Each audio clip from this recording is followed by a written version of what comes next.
Hi guys, welcome to Cricket Advantage. క్రికెట్లో wicket పడినప్పుడు bowler and fielding team celebrate చేసుకుంటారు, quite common అది. ఒకప్పుడైతే చాలా మ్యూటెడ్గా చాలా సింపుల్ సెలబ్రేషన్స్ ఉండేవి. ఇప్పుడైతే బహుశా ఫుట్బాల్లో గోల్ కొట్టినప్పుడు చేసే సెలబ్రేషన్స్ నుంచి ఫాలో అయ్యి చాలా ఎలాబొరేటెడ్ అండ్ చాలా ఎక్స్ప్రెసివ్ సెలబ్రేషన్స్ అనేవి, చాలా యానిమేటెడ్ సెలబ్రేషన్స్ అనేవి మనం ఇప్పుడు చూస్తున్నాం. అయితే మాకు పొలిటికల్ సైన్స్ చదువుకునేటప్పుడు ఫ్రీడమ్ ఆఫ్ ఎక్స్ప్రెషన్ గురించి ఒక సామెత, ఒక ఎగ్జాంపుల్ చెప్పేవారు. అదేంటంటే English man's freedom ends where French man's nose begins. అంటే ఏంటంటే ఒక ఇంగ్లీష్ వాడు తన చేతికరెల్లా తిప్పుకుంటూ వెళ్ళొచ్చు, కానీ అది ఎక్కడి వరకు ఆగిపోవాలి? ఎదురుకు వేరే వ్యక్తి ముక్కుకో వంటికో తాగకుండా ఆ లోపల అంతవరకు నువ్వు తిప్పుకోవచ్చు. అంటే మీ సెలబ్రేషన్ కానీ మీ ఫ్రీడమ్ ఆఫ్ ఎక్స్ప్రెషన్ వేరే వాళ్ళకి ఎవరికి ఇబ్బంది కలిగించకూడదు. It should not infringe on the rights of others. అది కదా.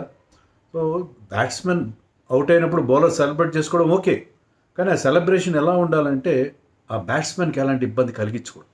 That is the rule. Actually celebration రకరకాలు చేస్తారు. కొంతమంది ఇట్లా ఫ్లైట్ ఎగిరినట్టుగా, కొంతమంది బాగా జంప్ చేసి ఈ మనకి తెలుసు కదా ఇమ్రాన్ తాహిర్ సెలబ్రేషన్ కానీ రకరకాల చాలామంది ఈవెన్ హస్సరంగా కూడా ఒక డిఫరెంట్ కైండ్ ఆఫ్ సెలబ్రేషన్ చేస్తారు వికెట్ పడడం.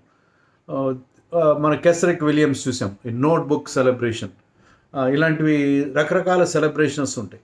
బట్ అది మీకు బ్యాట్స్మెన్ ఇబ్బంది పెట్టకూడదు. అవుట్ అయిన బ్యాట్స్మెన్ ఆల్రెడీ ప్రాబ్లంలో ఉంటాడు, అవుట్ అయిన ఆ ఇబ్బందిలో సారోలో ఉంటాడు. అతని ఇబ్బందిని మరింత ఎక్కువ చేయకూడదు. సో అతన్ని ఏదో ఎక్కిరించినట్టుగా చేయకూడదు.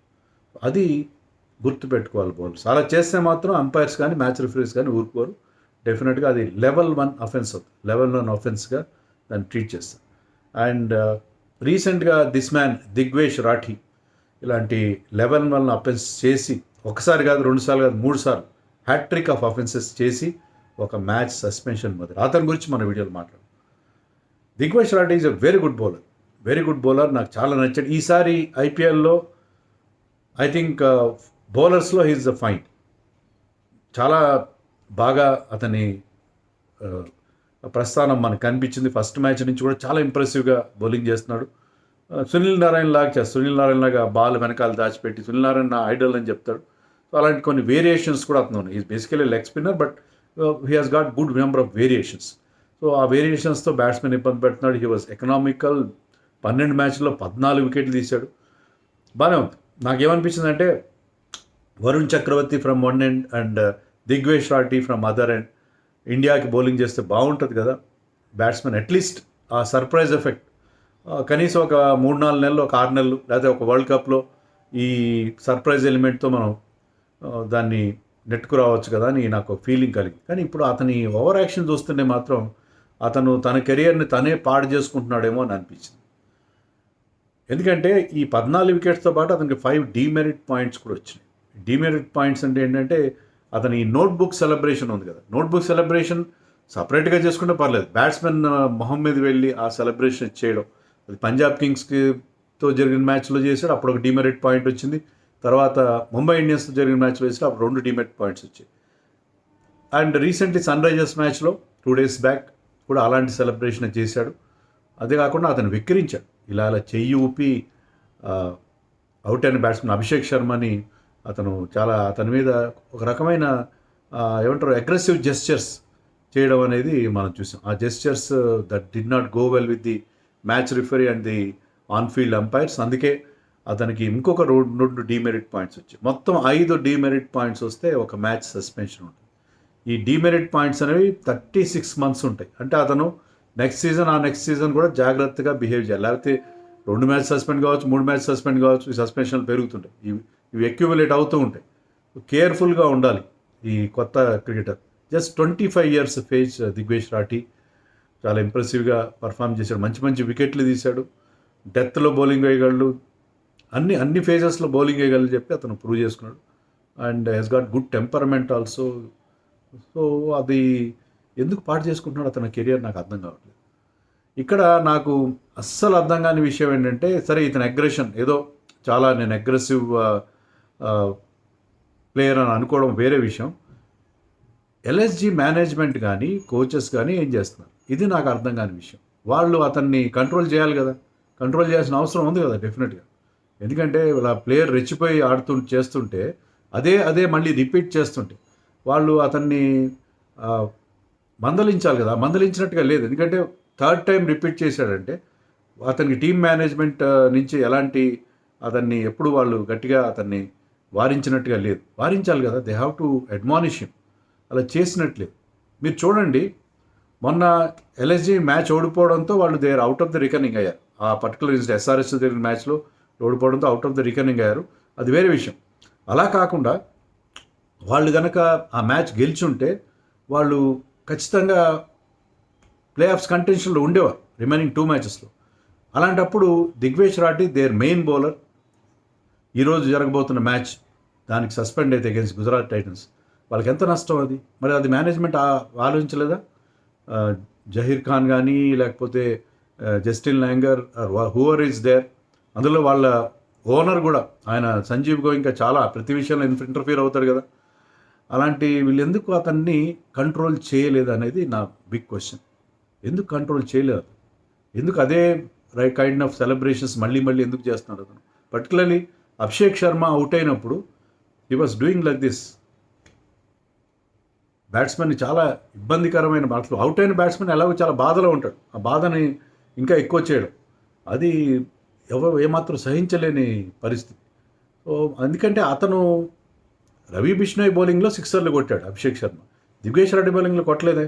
బౌలర్కి ఆ కసి ఉంటుంది. నా బౌలింగ్లో రన్స్ కొట్టిన వాళ్ళు చాలా షార్ప్గా చూస్తారు, అవుట్ అయితే ఆ షార్ప్గా చూస్తారు, ఒక చిన్న సైడ్ సెండ్ ఆఫ్ ఇస్తారు. ఆ సెండ్ ఆఫ్ అనేది ఎవరికి ఇవ్వాలి?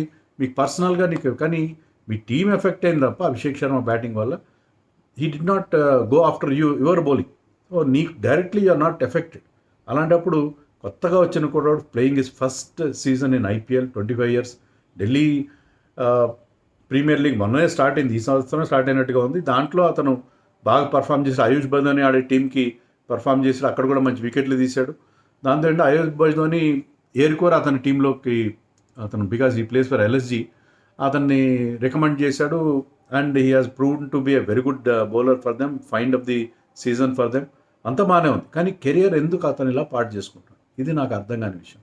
చాలా టూ మచ్ కదా, అనవసరంగా తనకి. అందులో వాళ్ళ టీమ్ మేనేజ్మెంట్ కూడా అతన్ని ఎందుకు కంట్రోల్ చేయలేదు, అది నాకు అర్థం కాని విషయం. సో ఇదేం అగ్రెషన్ అనేది ఉండాలి, అగ్రెషన్ ఉండాలి, అది మీ బౌలింగ్లో వాటిలో ఉండాలి. అంతేగాని ఈ రకమైన ఈ విచిత్రమైన ఈ వికృతమైన చేష్టల్లో కాదు.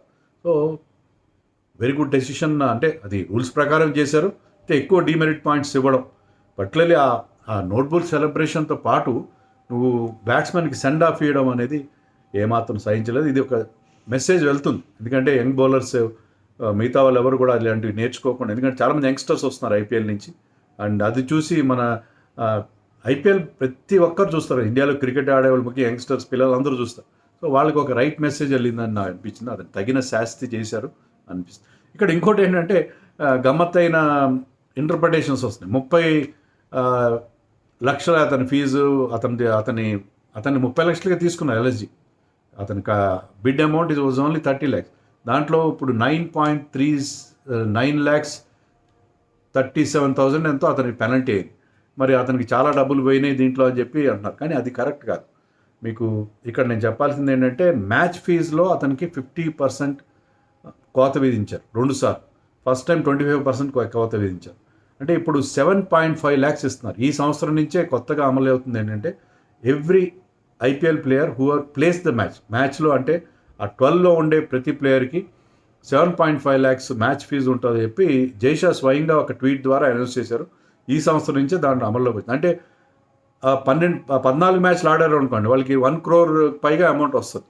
1 crore పైగా అమౌంట్ వస్తుంది 14 మ్యాచ్లు కనుక ప్లేయర్ ఆడితే. దాంట్లో 50% కోత విధించారు. అతను 30 lakhs అలాగే ఉంటాయి. 30 lakhs నుంచి ఆ డబ్బు ఏం పోదు. బట్ మ్యాచ్ ఫీజు అతనికి వస్తుంది కదా, 12 మ్యాచ్లు ఆడితే 7.5 lakhs. నాకు 7 into 12 నాకు అది ఆ టేబుల్ తెలీదు. మొత్తం మీద ఒక 90 lakhs వచ్చినాయి అనుకుందాం ఫర్ ఎగ్జాంపుల్. దాంట్లోంచి ఒక 9.37 lakhs అతనికి మైనస్ అవుతుంది తప్ప అతను 30 lakhs నుంచి కాదు.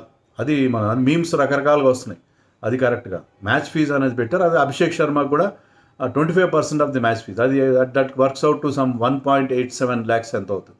కొంతమంది ఏం చెప్పారంటే అతను చాలా పెద్ద అమౌంట్ ఎంతో Abhishek Sharma went for huge amount కదా, ఆ అమౌంట్లోంచి ఇన్ని లక్షలు పోతాయని అది కాదు. అతని 25% మ్యాచ్ ఫీజు అంటే అతని మ్యాచ్ ఫీజు నుంచి కట్ అవుతుంది, నాట్ అబౌట్ అతని కాంట్రాక్ట్ అమౌంట్ కాదు, మ్యాచ్ ఫీజులోంచే అది కట్ అవుతుంది అనేది మనం దృష్టిలో పెట్టుకోవాలి. సో అది పరిస్థితి. అభిషేక్ శర్మ రియాక్ట్ అయ్యాడు.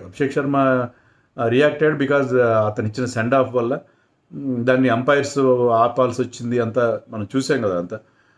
అభిషేక్ శర్మ కూడా మరి ఆ హీట్ ఆఫ్ ద మూమెంట్లో I don't really find fault with Abhishek Sharma, but avoid చేస్తుంటే బాగుండేది ఇలాంటి ఇన్సిడెంట్స్ లేకుండా. కానీ ఇలాంటి స్పైసీ ఇన్సిడెంట్స్ని అటు బ్రాడ్కాస్టర్ కానీ ఇటు అందరూ లైక్ చేస్తారు కొంతమంది. బట్ ఐపీఎల్ సజావుగా జరగాలి. ముఖ్యంగా they should set an example for యంగ్స్టర్స్కి ఒక ఎగ్జాంపుల్ ఇవ్వాలి. Divesh Rathi good talent, very good talent, కానీ తగ్గించుకుంటే మంచిది. ఇవన్నీ తగ్గించుకుంటే అతను ఇండియాకి ఆడే అవకాశం ఉంటుంది. డెఫినెట్గా he's a good prospect for India. Ravi Bishnoi లాంటి అతని కొలీగే అప్పుడు he's on the down side. So అలాంటప్పుడు ఇతనికి ఛాన్స్ ఉంటుంది కాబట్టి ఇలాంటి చేష్టల్ని తగ్గించుకొని ప్రాపర్గా తన గేమ్ మీద కాన్సన్ట్రేట్ చేస్తే బాగుంటుంది. ఏమంటారు?